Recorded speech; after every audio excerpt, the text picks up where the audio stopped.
Hey all, it's me again. I'm coming on today. Coming on strong. Hope you're all doing well. I was gonna do a totally different take of a topic, but I guess, started moving in a different direction. And basically, the topic today is where is common sense gone? Why are there things that are so blatantly obvious in this planet that people are ignoring wholeheartedly? And why are we adopting these lies and keeping them as truths? Are we as people scared to move forward? And are those that are chosen or star seeds here to bring it to light even further? Simply because sometimes we just have to have the common sense to say that we're being lied to and be okay with it.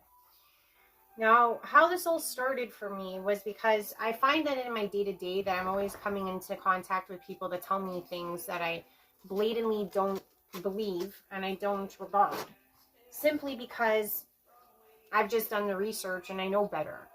But I want to talk about some topics today and I'm just going to kind of run with them. And if you don't believe anything I'm saying, you can definitely check it all out. And I'm totally cool with that. Okay? So, why is everything not common sense to a lot of people? Okay? Like, for those of us that went through the last epidemic that we went through, I found it very discerning and uncomfortable to be around people because they would blatantly tell me, like, oh, you're not getting the shots, you're putting us all into danger. And at not one point did any of these people ever think they were part of a social experiment. Now, I don't know if it's just that I am of this caliber of, let's say, an angelic soul that's here on this planet. And when I hear bullshit, I tend to have my radar go off. So I want to talk about this because I know that there are people that are still struggling with this concept. So I'm going to just shoot out some numbers. And I really just want you to have the common sense and discernment to know that this is more specific to a social experiment than it ever was anything else. And that's not the only topic I'm going to talk about today. So I just want to put some very basic knowledge into the minds of those out there, simply because I'm kind of tired of having these debates with people when I'm saying something that's black and white and they're really just refuting me because of all of the nonsense they're absorbing out there. And the thing is that I don't want those that are watching me right now to feel the same way. Common sense should be something we adopt day to day. Common sense is something that if it is black and white, we should receive. And obviously, as we are moving through this ascension journey together, I think it's our job to bring forth this message to more people. And I know that those that watch me, most of my peeps are pretty, open-minded characters out there. So I'm bringing this word today because I'm kind of getting worried, okay? So would you believe that a lot of people, the whole world for that matter, freaked out with this whole COVID thing? And they said that basically that you were going to die, okay? Now, at that specific time, I understand it's quite scary. But eventually, as logic kicked in, you have a 50-50 chance of dying with COVID. That is a number I'm going to throw out at you. 50-50. You could die or you couldn't die. Now, as time went on, we realized that number became a lot larger in the sense of survival. Realistically, the number became to the point of maybe recovery being, let's see, 80%. Now, the reason why I'm saying that is that as the aftermath has kind of prevailed, we realize now that the entire world, only 7 million persons died of COVID. Now, you might be saying to me, well, Ashley, you know what? That could be exactly the point because we all took the shot. So therefore, that's why we prevented more deaths. Granted. Now, if you look at the similar flu, which is where the virus does, one of the strains it is entwined with. That's why it was really hard to discern if you had flu or if you had coronavirus. 700,000 persons die from that regularly, with shots, without shots, per year. So that would be 0.1%. COVID being 1.1%. Okay? Now, you would be saying to me, okay, what's the difference between the vaxxed and the non-vaxxed? If you look at the statistics of that, out of all the millions that died, it was only 3.8 of them that died from not being vaxxed versus the other 4 being vaxxed. Now, someone would say, okay, well, those that were primarily vaxxed were 65 plus. Their rate of death was a lot higher, which is very similar to how it breaks down in the flu. Most of those that are 65 and higher do tend to not make it through the flu season. But what I will say is that all of these numbers are really not that important. The whole world went into shambles because of this number, okay? Now, I'm going to throw you out some other numbers. Did you know that cars actually kill about 1.3 million people a year around the world? That's 1.3. That's a fraction of COVID, okay? And we'll look at drinking. Drinking kills about 3 million people a year. That's about half of what COVID did. And then let's talk about ODs from drugs. That's 500,000 people. So that's not even a million around the world die from drug overdose. So, you know what's the most stir-crazy number I'm going to shoot out at you right now? Did you know that 8 million people die from smoking cigarettes or tobacco products around the world every year? 8 million. That's a million more than COVID killed. Okay? So, if you see these numbers and you have the common sense to understand that you have more of a likely chance of dying from cigarette smoke than you do from COVID, that would not be a lie. And if you understood that a fraction of you will die in your cars before you would COVID, that's also not a lie. The real actual killer out of all of these is actually smoking. So why is it that with drinking being half of COVID and smoking being more than COVID, are we not told or have it stripped from our liquor stores or stores in general? It's more of an epidemic than that which COVID brought. Yet, for some reason, the whole world was in a standstill. The whole world was shut down because of a virus whose killability was less than those two things combined. Now, when people say that a social experiment was not actually put upon this planet, you have to understand that not all governments understood what was taking place. Some governments did, and they followed suit and they followed along because it was in their best interest to see how the social experiment would actually, play out. It's the best way to do it. Everybody shuts their mouths and they all let it happen. Next, what I would have liked to say is that there are people now dying of myocarditis, meaning heart attacks, heart issues of any age because of the vaccination. So there were many deaths that were going to come about because of the vaccination that they pushed on all of us. Furthermore, there were a lot more suicides that took place during those years just because everyone lost their job, couldn't make ends meet, and or they were just truly depressed by being stuck by themselves the entire time. So, in the future, or if you are someone who currently is wearing a mask, and I really hope my viewers are not, but I do see these people out there, and I'm kind of wondering, what mind state are they in, Most of us would think that it's okay because of what we went through, but realistically at this day and age, when does it become somewhat of PTSD issue that we should really investigate? Just saying. The next topic I'm going to talk about where it comes to common sense is that the whole world is getting bombarded with these wildfires. We had a huge wildfire here in Canada last year during our summer season. We're used to getting them in BC in the West Coast, but we never do get them in the East Coast. And they were just so crazy. So many participants in Halifax and the East Coast basically said that they couldn't understand how these wildfires were started and how they continued on so profusely.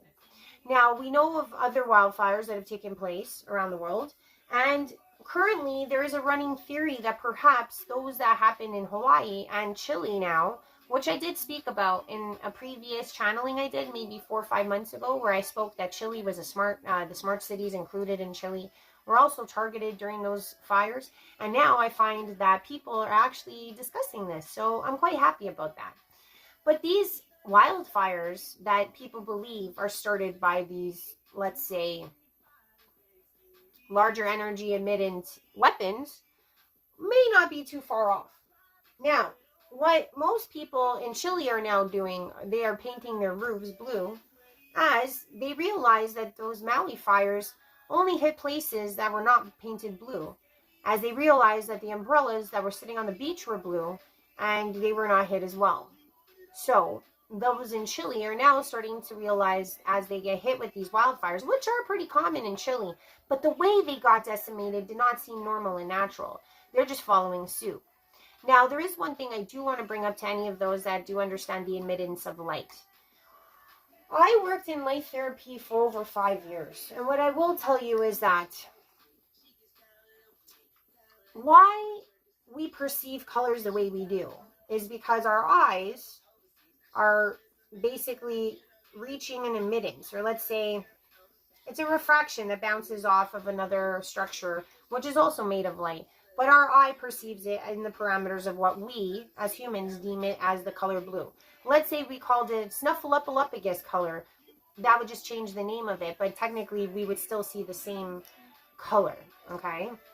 Our eyes perceive blue, but it's actually the light refracted from the components we're looking at that formulated the blue to the eye, okay? Blue is the most dangerous color for our eye, that and green, simply because our eye has receptors in it that are much more comfortable with the color blue and green than they are with colors such as red, let's say, for example. That's why they tell you never shine those cat lasers in your eyes, because they're quite dangerous, especially because they're the color red. Now, why the blue color is most important to pay attention to is if these lasers or energy emitted weapons were targeting everything but the color blue, that would mean that it is a blue laser that they used. Because once blue emits out, okay, from a light source or a laser source or a energy output, it will not, let's say, liquefy that which is the same color as itself. So what I would believe happened is a blue emitted laser is what took out those cities. Now, since those that are on this understanding and decide to paint their roofs blue, please know that they could change that up to any color they saw fit within the prism. Usually blue is one of the shortest light waves, or wavelengths for that matter, that are within the spectrum. All wavelengths are equally as dangerous when the right energy emittance is put behind it. So let's say, for example, milliwatts to watts emanating from the same energy source in any of the spectrum of the light waves or wavelengths would have the same dangerous nature. So in these cases where they do feel like this was an energy weapon, and now they're painting their roofs blue as such, should whoever is creating this, aka potentially CERN, they could easily change the wavelength they use to, let's say, green or maybe infrared, and that blue color would no longer salvage anything. It would stop and only not decimate that which it is. So if, let's say, it was of a greener wavelength or a infrared wavelength, you would then have to paint your roof red in order to not follow suit in that decimation. Why are smart cities being targeted? That is not for me to yet. I haven't downloaded much about it yet. I did get it for Chile, and I believe if I were to sit and channel more about it, I might get some more. But I just wanted to share that about wavelengths, okay? Because realistically, the only reason the blue places or the blue things didn't get hit is because it was a blue laser. That's the only reason. Secondly, or thirdly, I will say, is that currently we are going through lots of turnover on our planet with overall cataclysms, and this is trying to be brushed under the wayside, so we just basically continue life as such. The status quo is maintained, but a lot of things are falling apart. We're finding a lot of things falling apart from every single stance. Not only is our freedoms being taken away, we are also having we're being silenced when it comes to freedom of speech most wholeheartedly, and I've talked about this in previous videos. Now, what is another thing that is getting taken away from us is our financial security. There are many different moves and shifts within our financial system that are going to be taking place quite soon. The last being that the petrodollar, that actual agreement that was made between the United States and Saudi Arabia, has now not been renewed. So there is an opening for those that are participating in BRICS to now include Saudi Arabia, or at least to have them, or if Saudi Arabia saw fit to petition into BRICS, they may be accepted. However, does Saudi Arabia want to? That's a different story. Not that Saudi Arabia is the end-all be-all for where the the oil petro standard sits at this present moment in time. Venezuela is a contender, so is Canada for that matter. However, we keep outsourcing our oil to places like China. So realistically, us as Canadians, we're not really holding on to our oil. And we haven't even tried to refine it here. We started, and for some reason that was taken away and given to Russia and the United States. Now we pay an exorbitant amount of money for things like olive oil because we can't refine our own oil. And this is all orchestrated in a certain way so that certain economies will not be able to hold their own weight.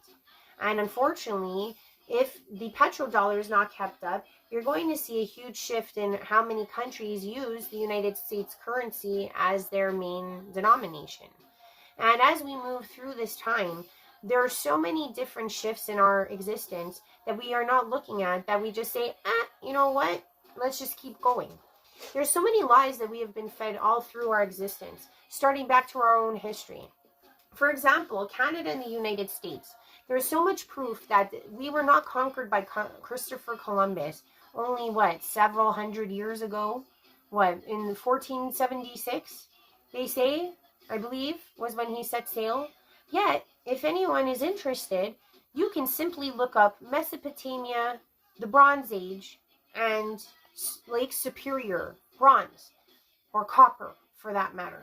And what's interesting is that you can go back about 5,000 years to where tools were found in modern-day Mycenae and Mesopotamia, or the Fertile Crescent region, mainly to do with Mycenae, I will say, which is over 5,000 years old, where they actually have tools that are constructed during the Bronze Age, which was 5,000 years ago.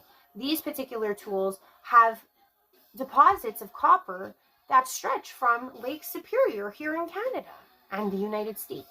Now, why does our history not reflect that? I wonder why.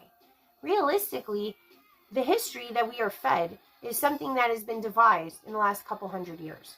Most of what our history teaches us is that we are of a nature of not understanding where we truly come from. So if, let's say, a region all the way in Mycenae, being modern-day Greece / Jordan / Israel, in that region alone, there are tools dating us back to connection of 5,000 years. That's something that we should pay attention to. That's something that we should understand. So that tells us how much has been lied to about us. That's actual metallurgy scientific evidence. Now, what I will bring up further is that there is a current show on this planet right now on History Channel talking about Oak Island. Oak Island being an island off of Canada here. And you know what's funny? They are very advanced when it comes to their scientifics. And I will say this. Realistically, these men have come together and they have started to dissect everything that they're finding. They're looking for what they call the money pit, and or what the Templars would call the Holy Grail, for that matter. It is expressed as such. But what I will say is that they have not found it as of yet. But what they did find was a lot of different information. They found tools. They found evidence of there being a way older history found on this planet, especially on that island off of the coast of Canada. What I will say is that what's funny is that there was one particular instance where they found trees that were cork trees dating back to the early 1400s. And those trees are specific to the actual country of Portugal. If you look this up, there are not many cork producers on this planet, Portugal being one of them. Yet, where Oak Island is, there were specifically cork trees planted right around the region of where they found certain shipwreck tools and gold and filaments, etc. Now, what makes me laugh is that would mean that the Portuguese were here first.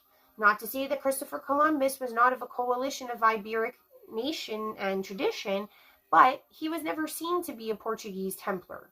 These were specific to Portuguese Templars. So that means that even on the east coast of our particular country, there is clear scientific resolve to say that we were founded way before Columbus ever got here. We're here stating that there are Portuguese Templars that were depositing treasure here in the early 1400s. They had been here before. And they also found British tools that were located there in the early 1600s. That doesn't date it, but what I'm trying to say is that our history here is very convoluted.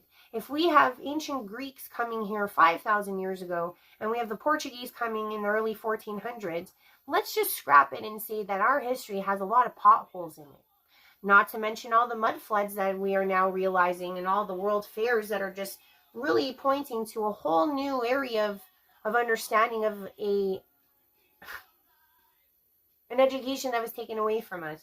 I really don't want to go into all that because realistically, but what I'm trying to get to is that in this current day and age of ascension, if we don't take the time to actually look around at the planet and really see what the world is telling us, what does that make of us? Now, there are other talks realistically about our space travel.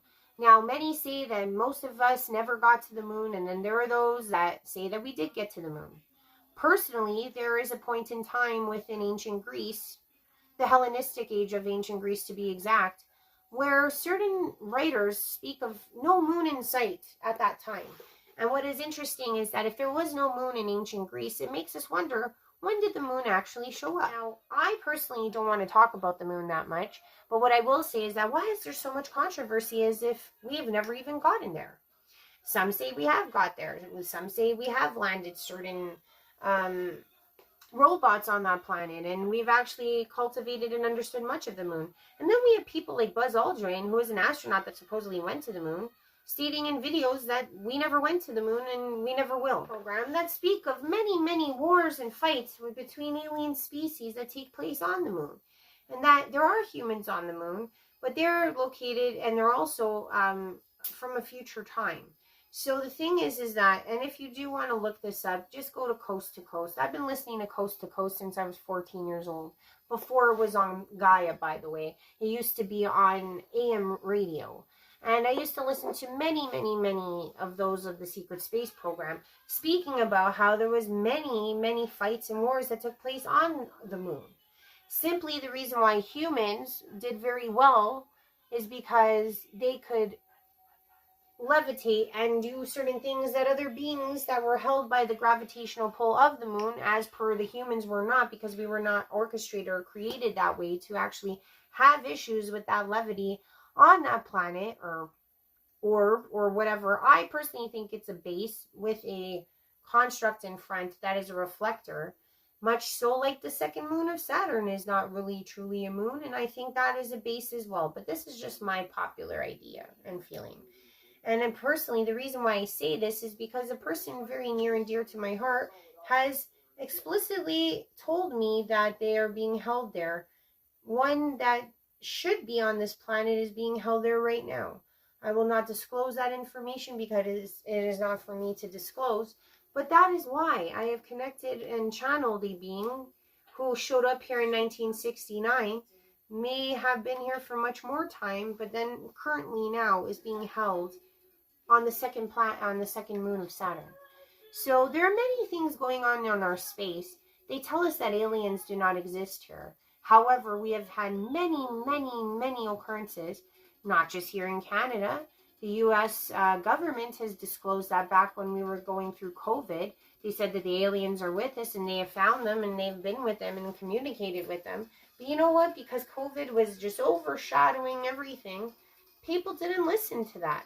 So people are still sitting here going, oh, we're the only people around. And, all through this expanse of the Milky Way galaxy, there can't be any more species other than us. However, there have been many, many, many thousands of reports of different alien species, even alien species coming from the ocean.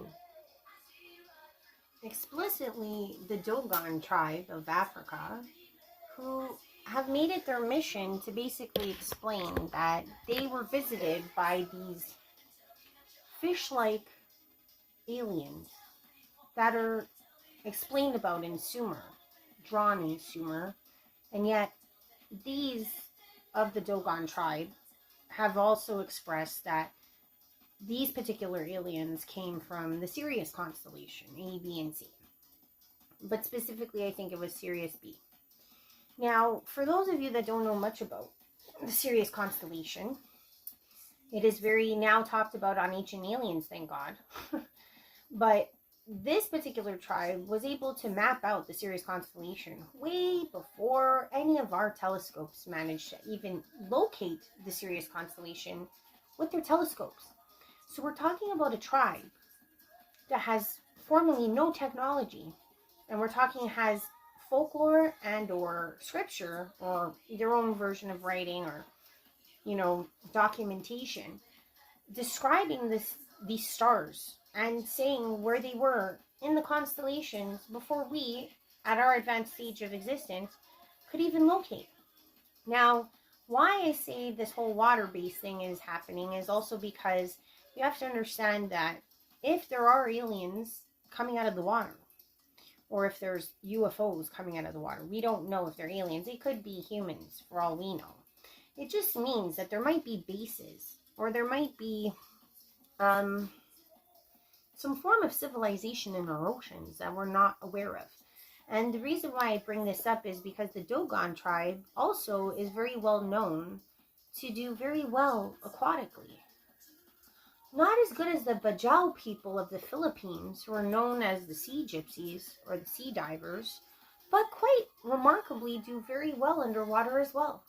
They learned from their folklore how to deal with water and how to hold their breath underwater, much like their fish-like god predecessors kind of taught them to. So, again, you can look all these people up. They do exist. The Bajau people are in Indonesia, but they also did receive their information of how to do this just by living close to the water, on the water, and somehow humans have the capability of a kind of adopting and or morphing into beings that can stay underwater a lot longer than we have been told. But that's just another side note. What I will go back to is one last thing that I didn't mention about all of the different aliens that have been all around us. Like here in Canada, for example, this just happened last month. Actually last year, the Canadian government actually released that we were having, aircraft or UFO aircraft kind of swarming around us going towards Alaska. We all don't want to talk about Alaska here. And we all don't want to talk about the entrances to maybe a next place, which that's a totally different can of worms. But supposedly there are entrances, and Hitler was pretty big on this entrance. That's why they did such a huge expedition during Hitler's time to the South Pole, because supposedly there was some great information to be found in the South Pole. But really what I think happened during their attempt to go down what I would call inward, Agartha, for those of you that don't know what I'm talking about. There's supposedly two entrances to Agartha, one at the north and one at the south. Now at the north, we have Mr. Byrd, one of our esteemed pilots who flew into that one. Then we have Hitler, who goes down with, or not him himself, I believe he did go down as well, but he also sent an expedition to the South Pole. And their findings were quite interesting as well. And what happened is that they remarked back in most of their follow-ups that what Hitler was looking for was found there. They didn't disclose what it was. And at the same time, that they should not send any more people there. And for those of you that don't know what Agarthans are, supposedly there is another species of alien that currently exists inside of our world. Now, our world, or that idea of our world, is a little debatable. I mean, we have people here that are talking about flat Earth. We have people here that are saying, no, we are a complete sphere. And there are those two entrances to that sphere from both South and North Pole. But again, look this all up yourself. It's quite interesting. But also what they have now found at the North Pole, which is even more interesting, and I just saw this recently, was the Black Pyramid. And pyramids are quite interesting too, because we have so many all over the planet. They've been finding them a lot with satellites, all through Asia, all through Borneo, all through Bosnia. There's parts of Italy that they are now seeing formations, pyramid-like and or step pyramid-like in Italy and Swiss region, northern Italy primarily. It's interesting because even off of my island, my heritage island, being San Miguel, Portugal, there was a fisherman that found 3 pyramids in the Atlantic Ocean right off the coast of San Miguel. So, there are things that are not talked about. And why is it that there's pyramids everywhere? Why is it that the step pyramids that are in South America emulate step pyramids that are on the other side of the planet? when supposedly none of these people spoke.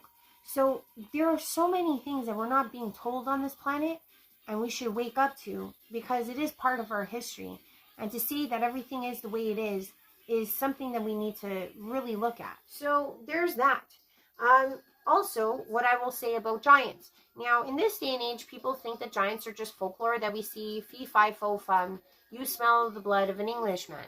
That is not the case either. There are footprints embedded not only in Turkey, but in South Africa as well. Embedded, like imprinted in stone, okay? So that means when this person walked into that stone was dirt, and then formulated and crystallized into a stone over time. Lots of time. It takes a lot of time. Crystallization takes a long time. Natural formation or dehydration. In order for it to turn into a stone, that takes sometimes thousands, if not tens of thousands, if not hundreds of thousands of years to procure. So to tell me that giants do not exist, yet there is true proof and evidence in both of those regions, and they are finding in some regions of the United States, they're finding bones of huge humanoid slash gigantic proportion. But I would say that those giants are quite new, because the feet of those in both South Africa and Turkey are way bigger. So that means that maybe hundreds of thousands of years ago, there were giants roaming this earth. And what happened is that as they maybe, evolved on this planet, they got a little smaller and smaller as time went on.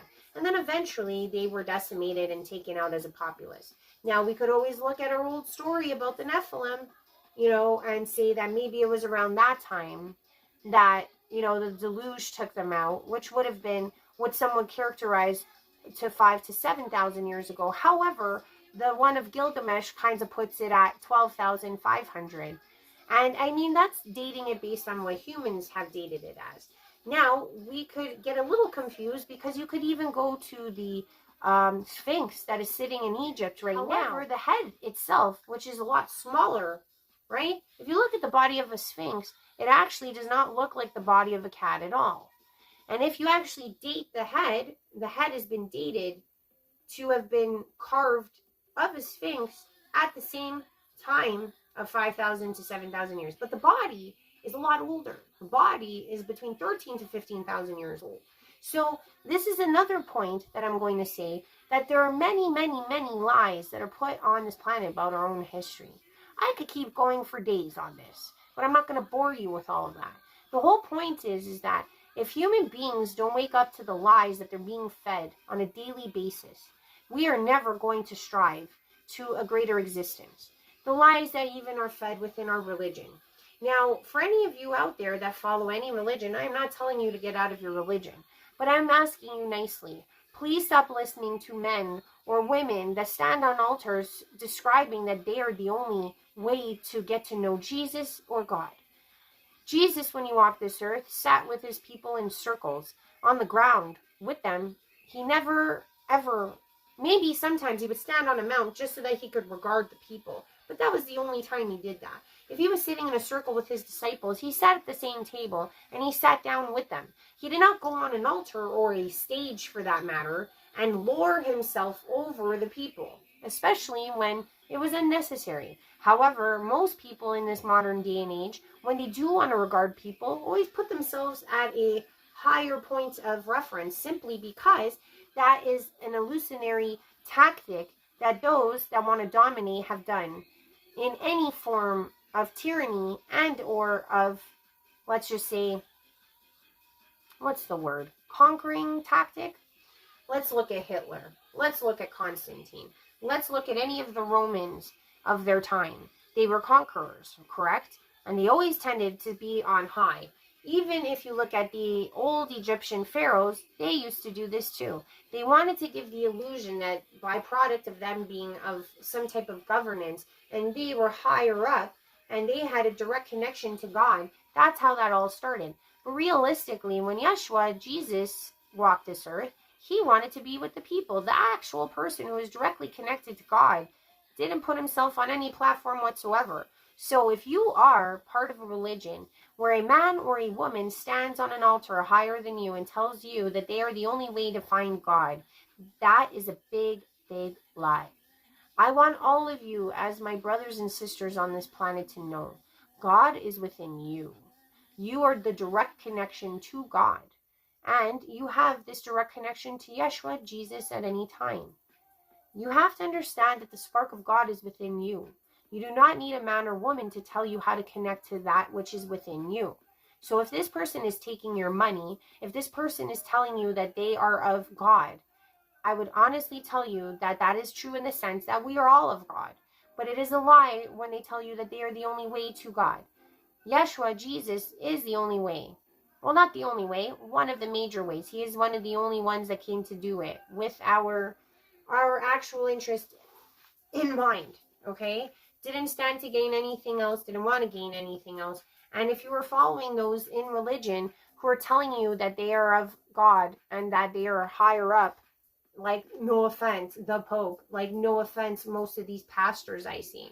Like, why is it that the Catholic Church even still exists till this day? It is a big sham. The Catholic Church sits upon lies and it sits upon sin to the nth degree. Not only do they house all of the, documentation that they stole from the world as they conquered it and raped and pillaged and killed millions, if not billions, and then they have the audacity to sit around and act pious. I laugh at that.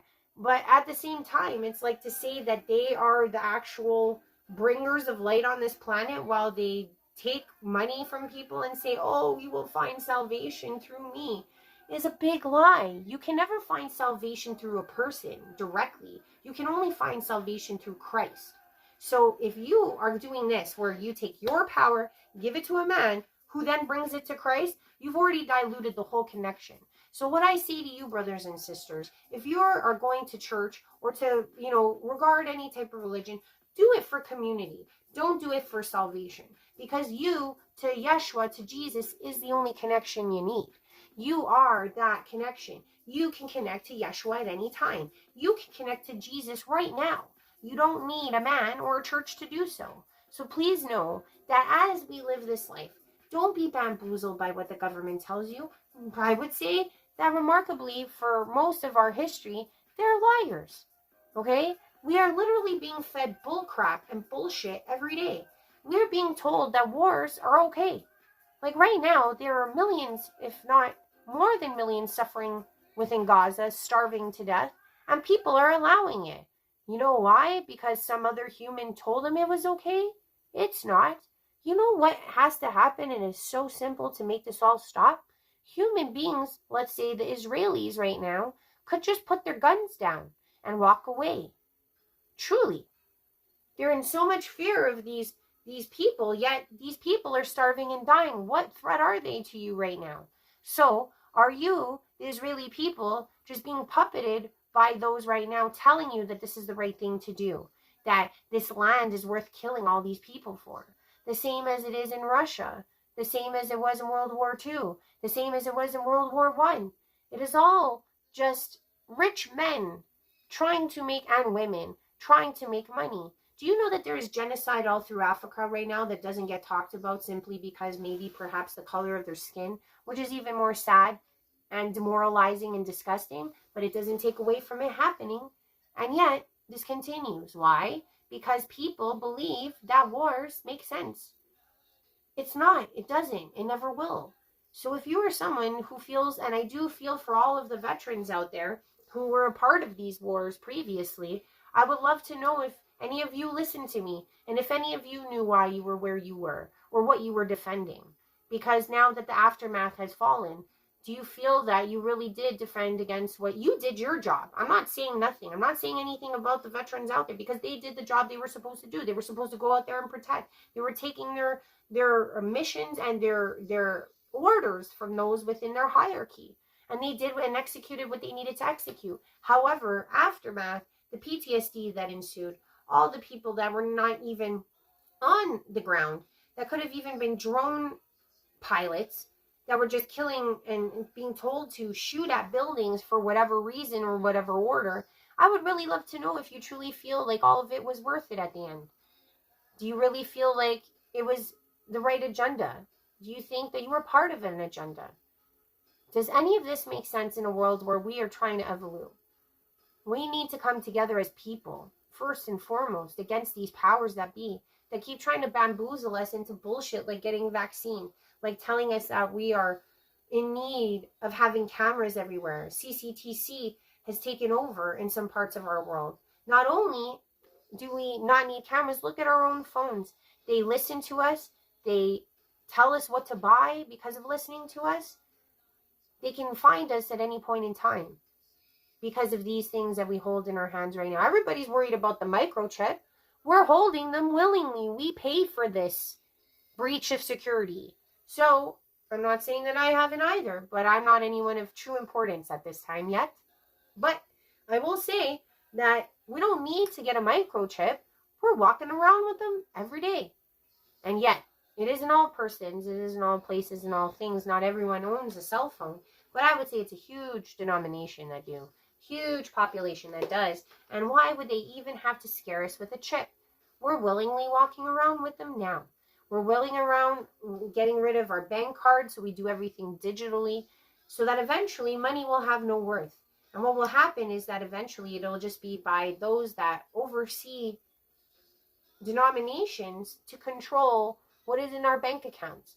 What if we end up adopting systems like China, where we are given money based on how much people like us or how much we conform to the status quo? These are places that we are going to head as we allow these leaders to keep taking our personal power and our common sense away from us. And look, these are just the rantings of a mother. These are just the rantings of a human being. This is just the rantings of an angelic chosen, saying to you all that this is the things, and I've got more. There's tons up in this head. And I'm not going to claim that I know the answer, and I'm not going to claim that everything I have said today is complete fact. Because there's always going to be naysayers, and there's always going to be people that are going to try to refute me. But I really don't know if that's important at this time. What I'm trying to say is that we were all part of this social experiment. We're continuing to be part of this social experiment. It's curious and more curiouser to see how far the extent of our human decency will go with these wars. When the war comes to us, well, we have the power to prevent it. This could be the war on our own way of being. We're experiencing wars in turmoil, at least I will say, within our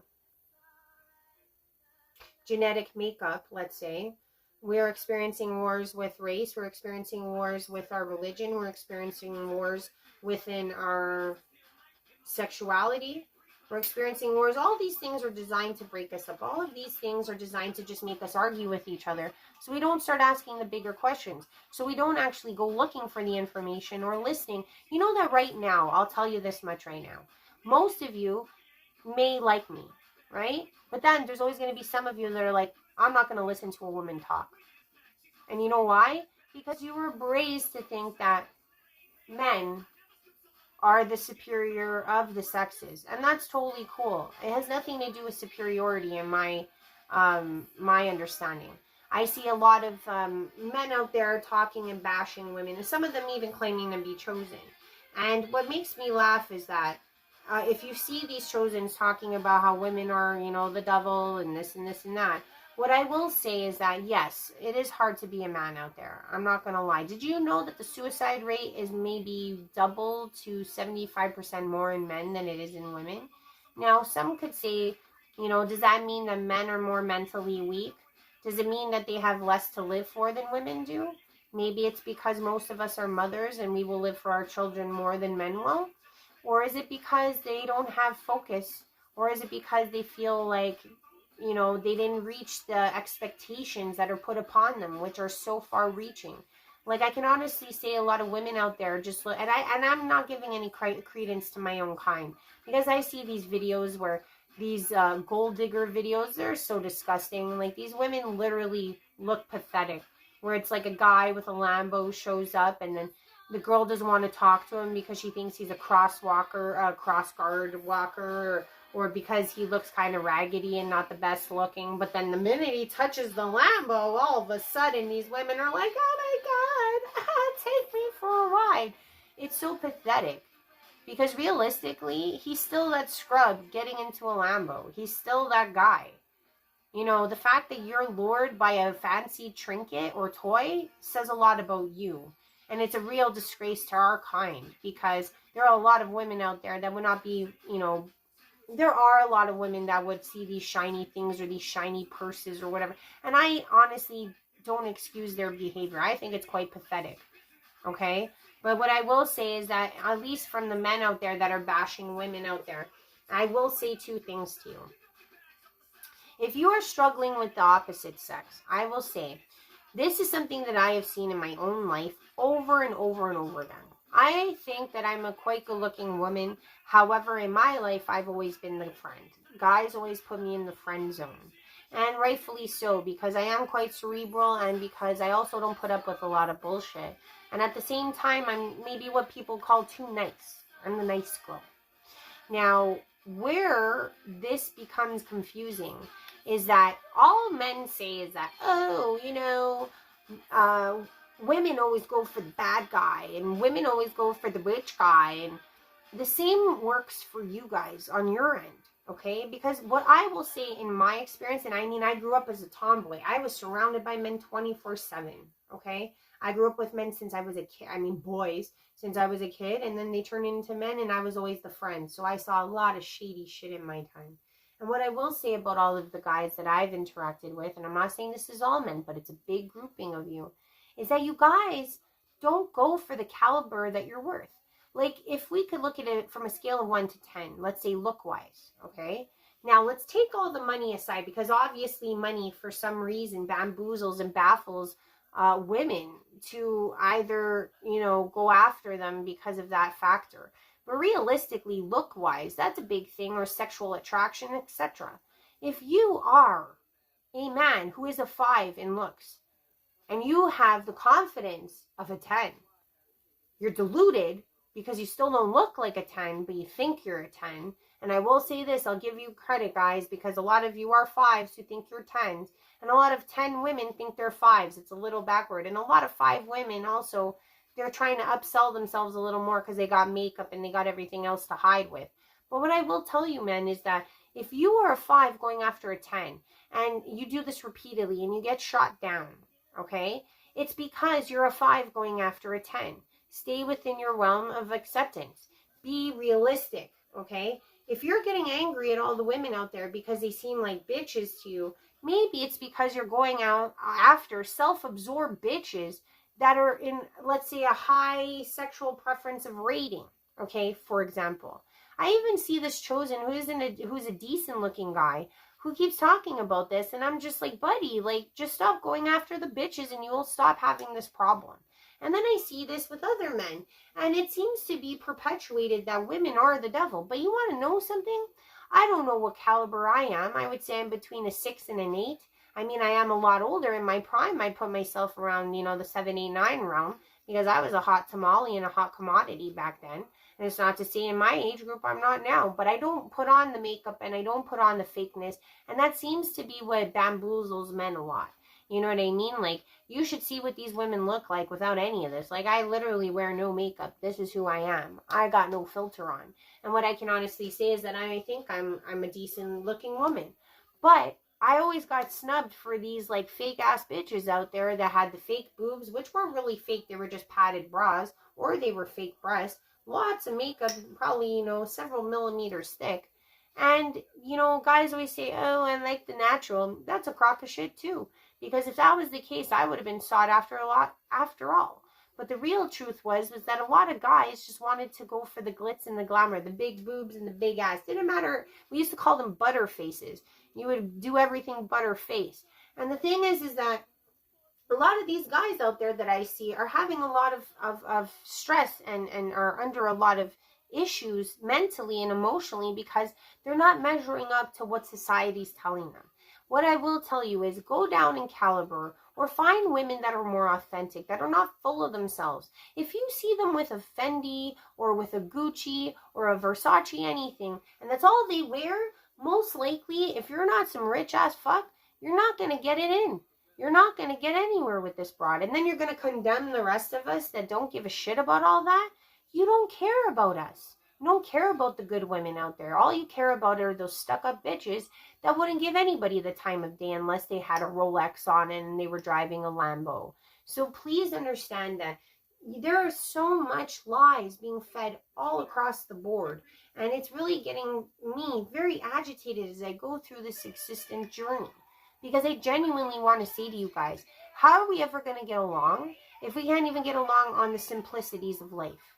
Like, if men and women are going after ridiculousness, like, why are women selling themselves for monetary gains in the first place? That's what I would like to know. It's really just stability. But here's the thing, ladies. I understand that there's a lot of boss bitches out there. I understand that there's a lot of women that want to take over and do all this. And you want to know, that's a little sad too, because we were never meant to do anything alone, and we weren't meant to do anything without a partner, and we weren't meant to do anything overreaching our own capacity. Do you know why CEO women end up always divorcing or not being able to keep a husband? It's because you can't. You can't. Technically, you can't. It's already hard enough to be a woman as it is, and then you go and become this boss broad. And what happens is, like, you lose sight of everything it is to be a partner and everything it is to be feminine, because you're always working in this masculine range all the time. And it would take a supremely masculine man out there to even dominate you enough to feel secure to be with you.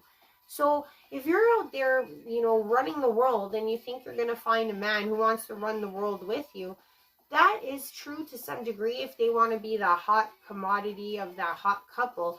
But what I will say to you is that there's always going to be that level of competition between the two of you. And most likely he's going to be banging your secretary to, soothe his ego while he's doing you and everyone else that he feels fit. Because that is the reality. We are ego-based characters out here. So I really do want to bring up all the charades that are going on. Charades, whatever. And I'm really sorry, guys, that you got the bad end of the stick that way.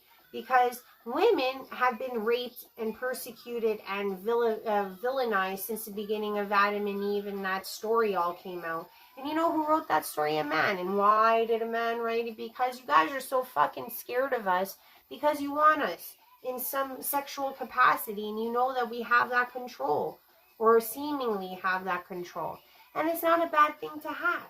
I mean, realistically, it's like, we are supposed to be these dainty, pretty, lovely things, but at the same time, the way the masculine and feminine is all worked out in this day and age is all corrupted. Men don't trust women, women don't trust men, and that was all by design. Started a long time ago, but it's like, I guess what I'm trying to say is, I don't care if you don't believe me. I don't care if you don't listen to me because I'm a woman. I am not a woman, okay? I mean, in my spiritual form, there's so many forms of me living within this one contraption here, okay?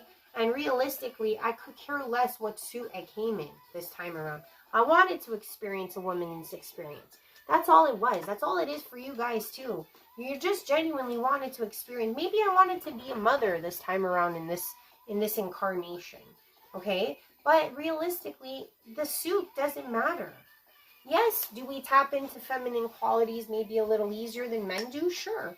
But it doesn't mean that we have nothing to say, and vice versa. It doesn't mean that a man is more commandeering, that a man knows how to run things and do things. Because no offense, guys, men have been ruling this world thus far, and I do want to say something. I don't know. I don't know. I don't know what else to say about this. It's like, if men had been doing so well at, governing and all that, why are we going through so many wars? Why are we going through so many things?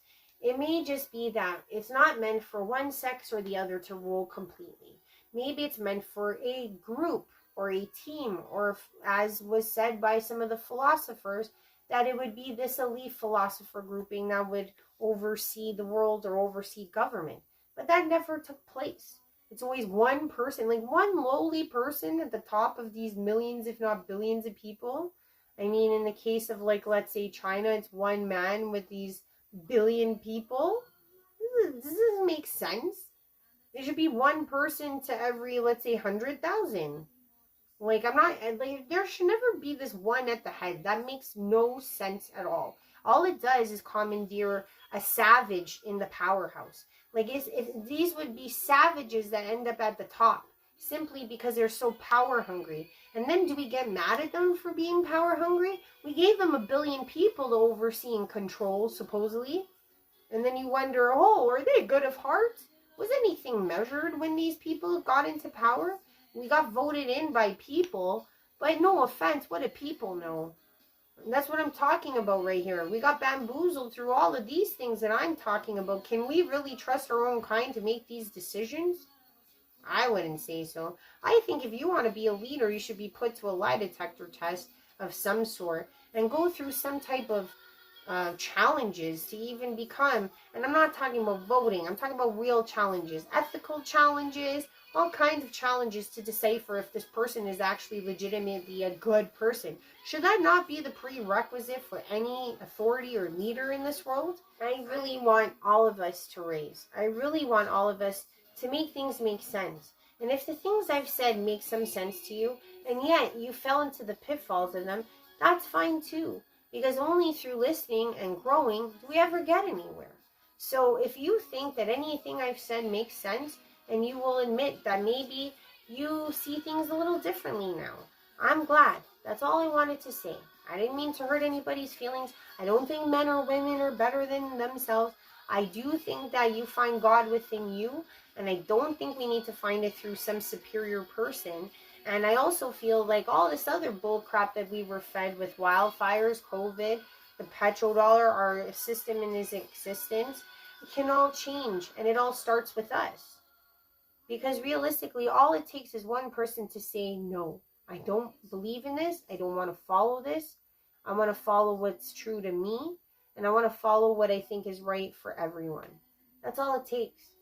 Is one person to stand up, then the next person to listen, and the next after that. Stop going after these fictitious things like money. You want to, okay, I'm going to say one last thing. And this is what I find most ridiculous, okay? And hear me, okay? Most people spend thousands, if not tens of thousands, on designer clothes, okay? Hear me when I say this. You literally could get a seamstress or some type of designer to construct that exact bag, shoe, jacket, suit, okay, for a fraction of that price, and it would be better made, better quality. You could probably buy a whole cow and make multiple purses for the same price that you buy a plastic Louis Vuitton fake for, and or any of those designers' names on any of your clothes or any of your purses. They are ridiculous prices. You are paying and giving your money to someone so that they get rich. Okay? If you want some red bottom shoes, go get a shoemaker to make them for you. Sure, they won't be the name brand, but they sure as hell will be better quality. Why do people fall for this shit? Why do you want to make Louis Vuitton rich? Why do you want to make Calvin Klein rich? Why do you want to make Michael Kors rich? It is the fakest, ugliest shit in the world. It is honestly, you're literally being branded like a cow, and you're okay with it. You're like, oh, okay, let me go put on this name brand stuff that I give my thousands of dollars for. And what's even more fucking hilarious is that Chinese people that make all these fakes go out of their way to buy real shit because of how good they make the fakes in their own country. So they outsource the real stuff from like Italy, New York, etc. and go buy that just to find some status within their own right. That's even more ridiculous. But hey, that's the last thing I want to say. Go be those cattle for those people out there. Why not just go buy a cow and fucking make your own clothes for that price? It's because you want to be Michael Kors' bitch. You want to show everyone that you're Michael Kors' bitch.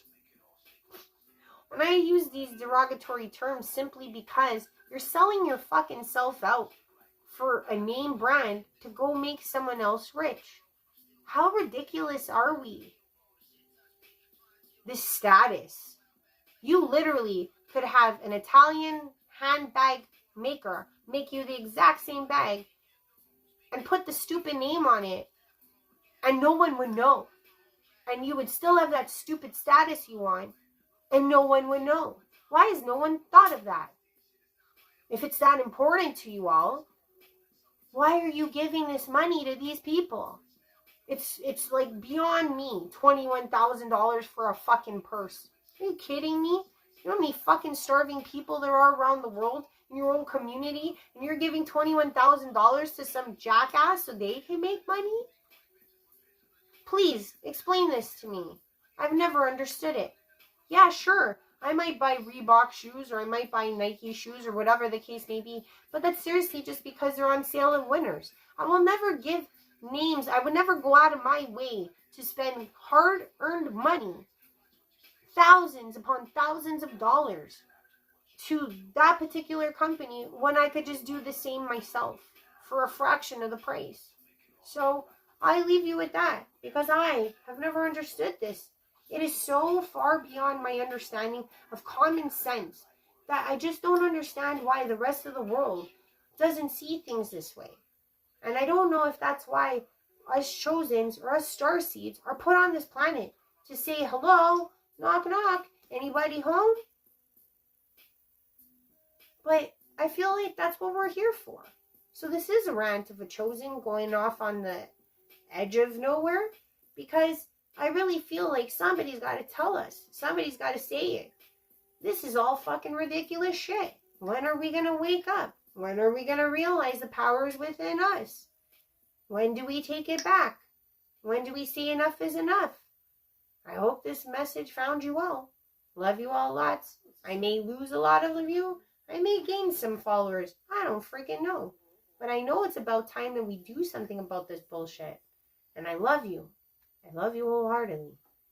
And I know that for most of my viewers, you guys are smart cookies. So maybe a lot of you are like, oh, Ashley, stop your ranting. This is not for you. This is for those that thought what I said was a bunch of shit, who have never even heard of the things I've said right now, and have never even thought of the things I've said right now. There's way more going on in this brain and in this heart of mine. So I'll leave you with that. Have a good one, guys. Let's get back to common sense.